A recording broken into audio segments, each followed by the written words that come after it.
আসসালামু আলাইকুম গাইস, কেমন আছেন সবাই? আশা করি ভালোই আছেন। আজকে আমরা কথা বলবো টেকনোর নতুন পাওয়ার হাউস টেকনো প্রভা 7 প্রো নিয়ে। চলুন দেখা যাক ফোনটি কেমন পারফরমেন্স করছে আর দামের তুলনায় কতটা ভালো অফার দিচ্ছে। টেকনোর এই ফোনটি কিনা আপনার জন্য উচিত হবে কি হবে না তা এই ভিডিওটি শেষ পর্যন্ত দেখলে আপনি জানতে পারবেন। প্রথমে কথা বলবো এই ফোনটির ডিজাইন এবং ডিসপ্লে নিয়ে।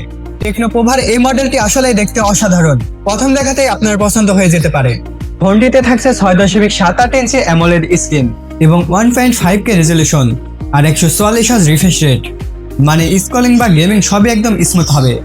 এই ফোনটির ভিতরে থাকছে মিডিয়াটেক ডিমেনসিটি 7300 আলটিমেট চিপসেট, যা গেমিং সহ আপনার প্রতিদিনের কাজে দুর্দান্ত পারফর্ম করবে। ফোনটিতে র্যাম হিসেবে থাকছে 8GB এবং 12GB। বড় স্টোরেজ অপশন থাকায় ল্যাগ নিয়ে চিন্তা নেই। ক্যামেরা সেকশনে আছে 64 মেগাপিক্সেলের মেইন সেন্সর। ভালো আলোয় ছবি একদম স্পষ্ট আসে, কিন্তু কম আলোতে একটু নয়েজ দেখা যায়। তবুও এই দামে এমন পারফরমেন্স চমৎকার বলাই যায়।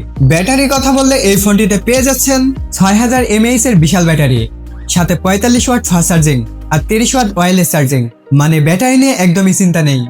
এই ফোনটির সমস্যা হলো 5G থাকার কারণে একটু বেশি গরম হয়, তবে সাধারণ ব্যবহারে এটা তেমন কিছু নয়। বাংলাদেশে ফোনটি বর্তমানে পাওয়া যাচ্ছে বিভিন্ন অনলাইন স্টোরে।